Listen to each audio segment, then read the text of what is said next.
From fitness routines to mental resilience, navigating personal goals to tackling burnout, we could all use a little help being human.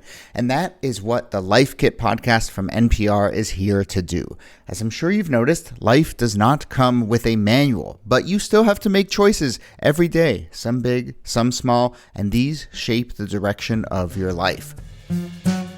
Well, Life Kit delivers strategies to help you make meaningful, sustainable change.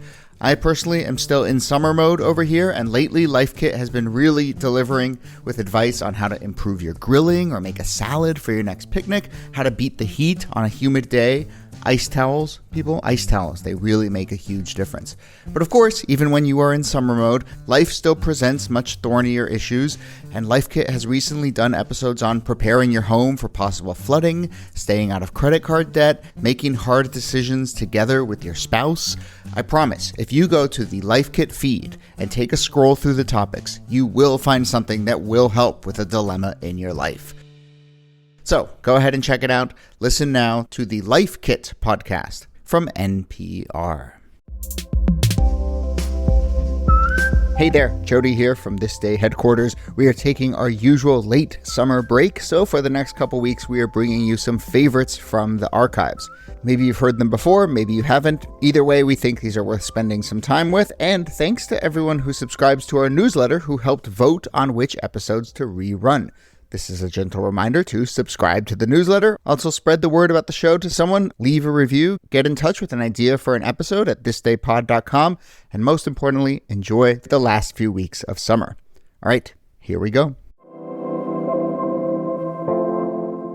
Hello and welcome to This Day in Esoteric Political History from Radiotopia. My name is Jody Avirgan. This day, August 15th, 1979, a college student by the name of James Dallas Egber III disappeared into a steam tunnel below his university, intending to commit suicide. He was unsuccessful and would be found a few weeks later hiding out at a family member's house. But in the time in between his disappearance and when he was found, his disappearance caused a nationwide panic, and a nationwide moral panic, because the story that emerged about Egber was not that he was a depressed and suicidal young person, but mostly that he was a devotee of fantasy role-playing games, in particular Dungeons and Dragons. And that set off and played into this larger frenzy about what these kinds of games were doing to our cherished youth. So let's talk about the Dungeons and Dragons panic and this larger moment of satanic panic. Here, as always, are Nicole Hammer of Vanderbilt and Kellie Carter-Jackson of Wellesley. Hello there. Hello, Jody. Hey there. Let's start with the person at the heart of this, James Egber III. So much of this story is about the media narrative around him not really acknowledging what was really going on with him. So what is really going on with him? Who is he really? And then we'll talk about the kind of skewed version that goes out into the world. He was a kid growing up in Dayton, Ohio. The thing to know about him is he was considered a child prodigy. He was so smart. He was so good with technology at just the beginning of this new technological age of computers. And by the time he was 16, he was in college. He was at Michigan State University. He was a computer science major. And he was one of those kids who, very young compared to all the other kids, extremely smart, into this kind of like nerdy, techie thing. And the place where he found community was in science fiction, fantasy, and in this game, Dungeons and Dragons, which at this point had been out for about 5 years, but had become really popular because it was this fantasy role-playing game where you got together with your friends and you came up with stories, and they could be like these really long, involved, intricate games. And kids like Egbert were really into them. Yeah, but I think he also was like a kid that was deeply troubled and also trying to escape. And so he used, this book series and these games in order to sort of escape the pressures of academics, the pressures of his parents. If you can only imagine being 16 and in college, there's a lot of pressure that goes alongside that probably fueled a lot of his, mental health issues. Right. There's an element of escapism in this that it's just so clear why he wanted to escape. I mean, people escape into all sorts of things. But by the late 70s, you have these kids, these teenagers escaping into role-playing games. And those things get tangled up with the mental health issues that he had, and with his attempted suicide. Right. And of course, this idea of like, what is this game doing to our kids, and why is it offering them a chance to escape or forge? And I mean, that is what, in my mind, adolescence is all about. It's about trying new versions of yourself. But I mean, that is at the heart of the sort of fear here, is that this game is enabling my child to become something that they weren't, or that they, and something more sinister. I think the kind of like air of black magic type stuff around Dungeons and Dragons has a little to do with it. It's not just kind of like, here's this thing that my kid is obsessed with and I'm losing my child, but there is a little bit of that kind of like, and that's where it plays into a little the satanic panic, like Dungeons and Dragons itself. If you just don't pay attention to it and just sort of see the surface level, it kind of maybe has a little of that vibe, but also is, I think, at the heart of most of this is just sort of that parental fear and panic that we see about kind of, oh, my children are being seduced and being transformed. Niki, I feel like you write about this a lot, this sort of moral panic of the evangelical right, in terms of like the 70s, 80s, 90s, even 2000s to some extent, of where parents are terrified of like Ouija boards, witchcraft. This is later, but the whole Harry Potter craze, the right was way against that. We've done video games, which sometimes has a little games bit of that, like this is early too, but like what's the call, not the Call of Duty, but the other one that comes out where you steal cars. I can't remember. Grand Theft Auto. Yeah, Grand Theft Auto. Like all of these like video games. Again, this is a little bit before that, but the terror of that children are going to be influenced by these things and persuaded to either commit acts of crime or to engage in sort of like spiritual, witchcraft, had parents in a panic. There's certainly an angle of this that draws in the religious right.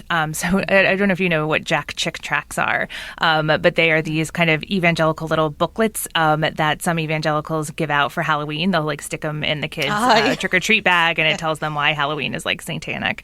They have like little chick tracts about Dungeons and Dragons. So there is an element of evangelical Christians who see that there are invocations of demons and other supernatural entities, and that gives it a particular feel.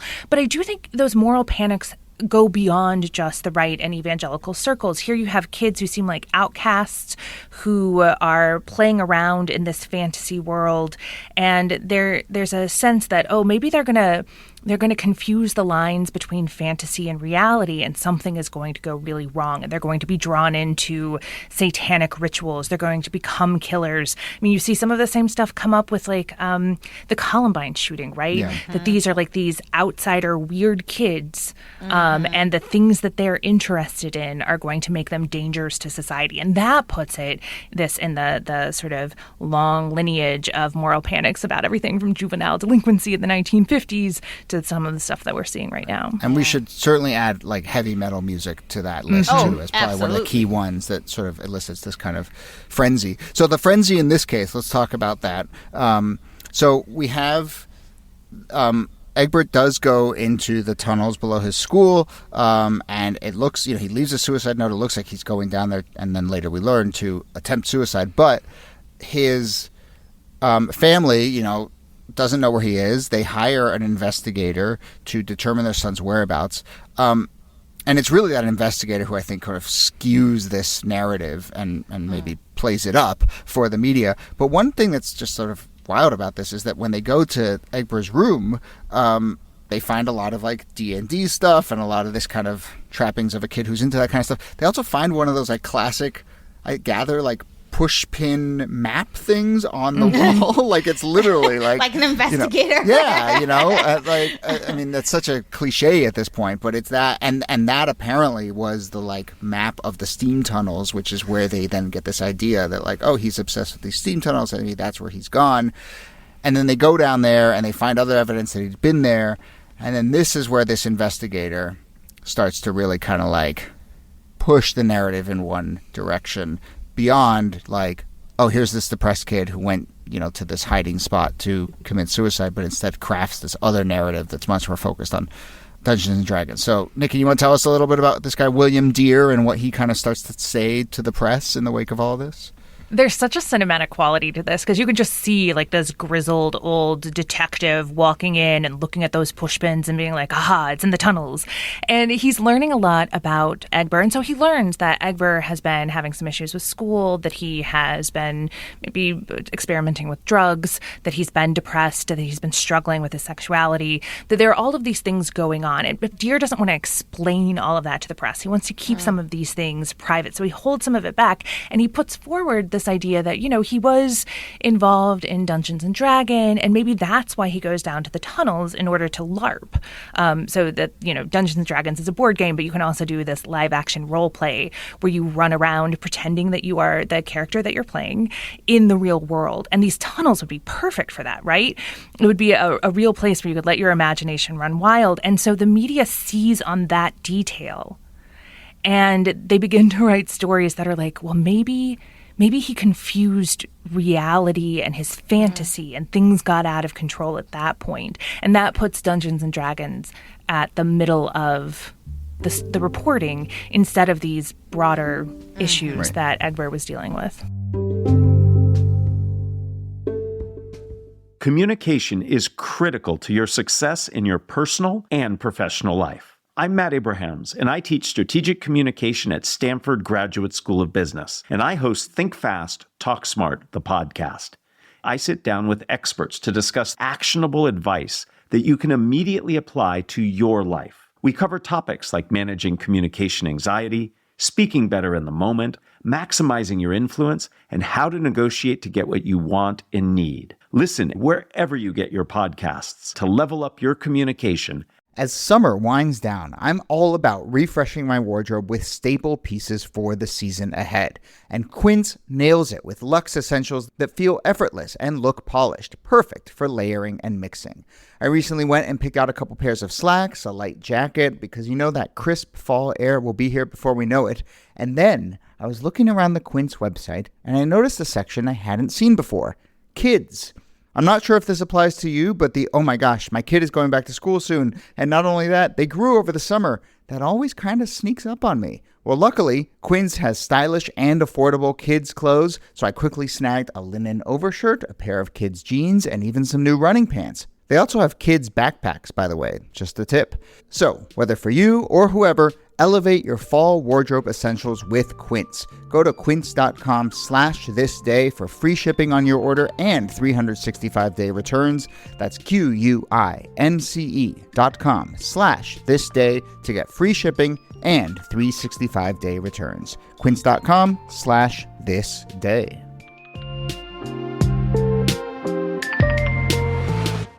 To me, it's fascinating that they chose to go down this D&D route as opposed to like his real mental health issues.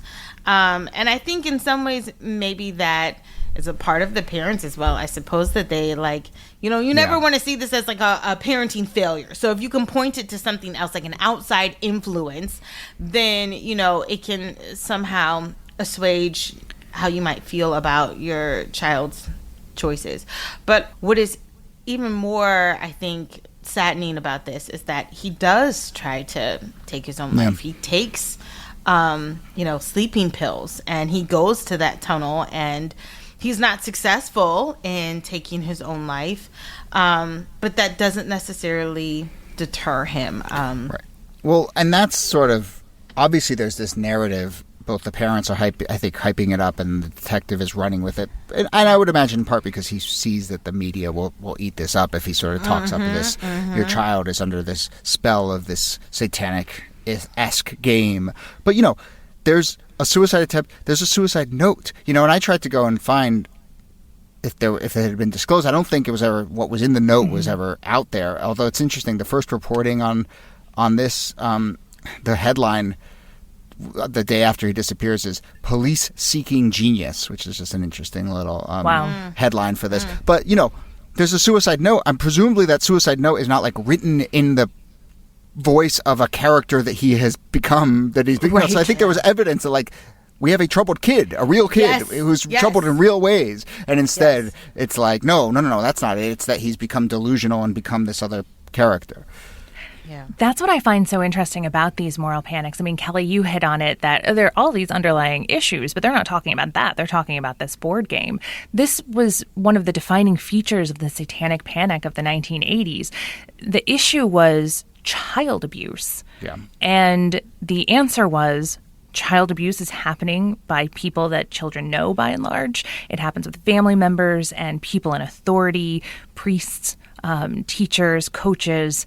But instead, it's exoticized. It's turned into like, oh no, it's like these people having these strange satanic rituals and rites, and they're the ones that are hurting our children.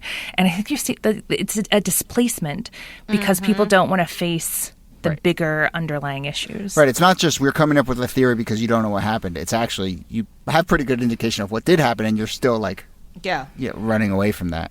And Dungeons and Dragons sounds sinister. It sounds like, some sort of like dark game that people can say, this is the problem. And if you get rid of this, then, we don't have to worry about, our children in this way. Yeah. Which is a total cop-out. Right. So the media really runs with this, no surprise. They run with the D&D angle. And the family is, kind of feeding this and not talking about the other evidence that there is about what's going on with their child. As you said, Kellie, he did indeed attempt suicide in the tunnels on August 15th, Egbert. He woke up and he makes his way to his uncle's home. And while he's there, he's kind of hiding out with his uncle, and he's seeing this like media explosion. And both he and the uncle are kind of like, we just got to lay low. And which I think is, understandable reaction. Of course, what it means is it just festers and festers and festers and explodes and explodes and explodes in the matter of the coming weeks. Over that time, Egbert is sort of hiding out. They move into another spot in Michigan. Eventually, his uncle helps him move to New Orleans. He makes another attempt on his life down there. And he, gets a job. He's just kind of, off the grid. And then eventually gets found and gets interviewed and sort of tells his side of the story. Yeah, and it continues to be a sad story with Egbert. First of all, it doesn't take away from the panic around Dungeons and Dragons. We'll talk about where that goes. But, Egbert attempts suicide several times, and he attempts suicide a year later and successfully completes it. And so it's a really sad story for Egbert. People continue, though, to focus on Dungeons and Dragons as this occult force that is affecting America's youth. There's this woman, Patricia Pulling, who is an anti-occult campaigner, and she founds an organization against Dungeons and Dragons called BAD. Bothered About Dungeons and Dragons. Can we pause and let's sit there for a second? Sit with that acronym, BADD, Bothered About Dungeons and Dragons. Bothered is not strong enough. No, but bad is a good. Bad is a good. Mad was like, okay, I get mad, but bad. It's just bad. Yeah, annoyed by Dungeons and Dragons. Yeah, but mad. Well, you can't call it distraught because that's dad, and then that doesn't work.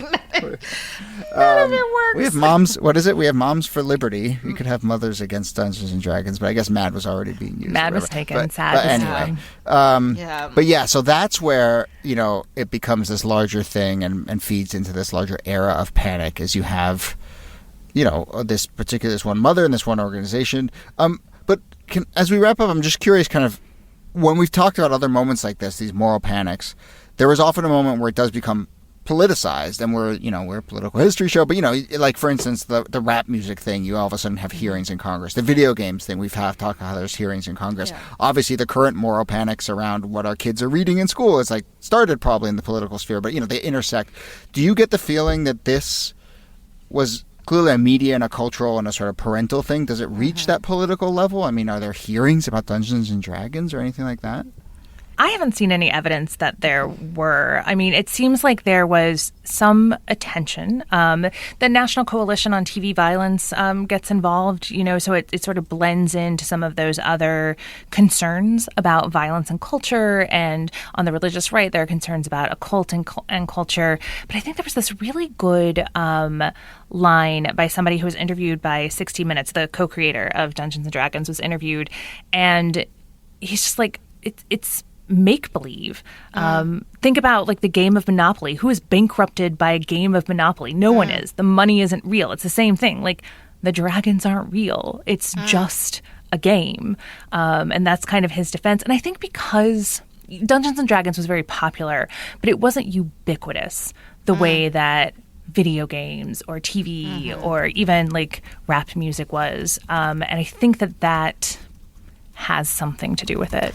Can I just say, I think this quote from Pulling Note is so wild to me, where she's describing sort of like all of the problems that come from D&D. She says, it's a fantasy role-playing game which uses demonology, witchcraft, voodoo, murder, rape, blasphemy, suicide, assassination, insanity, sex perversion, homosexuality, prostitution, satanic type rituals, gambling, barbarism, cannibalism, sadism, desecration, demon summoning, what is it, necromantics, divination, and other teachings. Is it necromantics? What is necromantics? We'll talk off mic. Yeah. Yes, that's basically it. Yes. Something about dead people.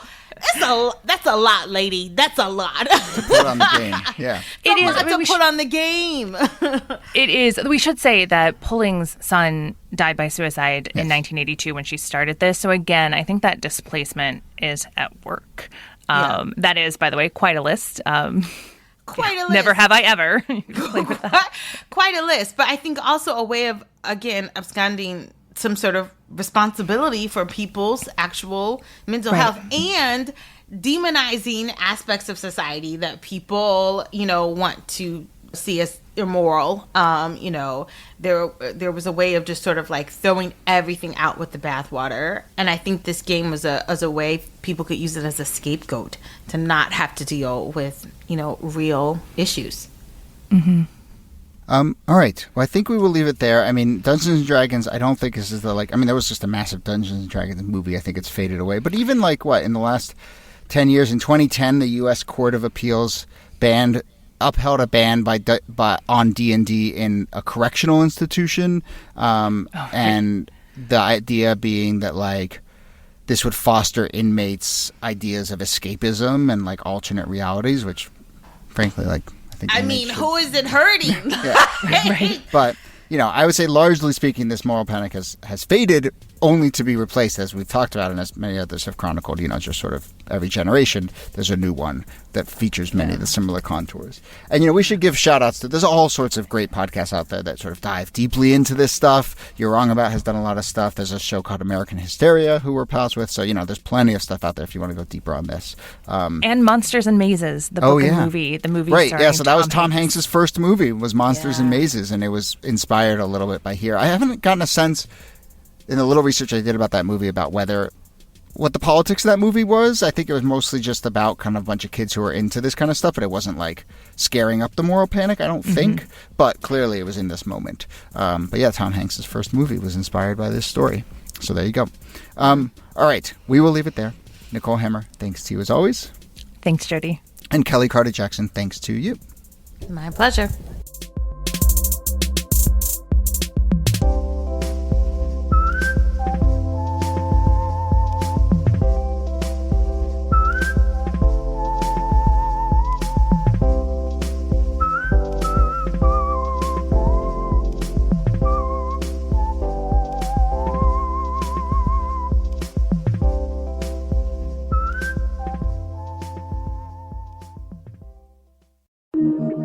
Radiotopia.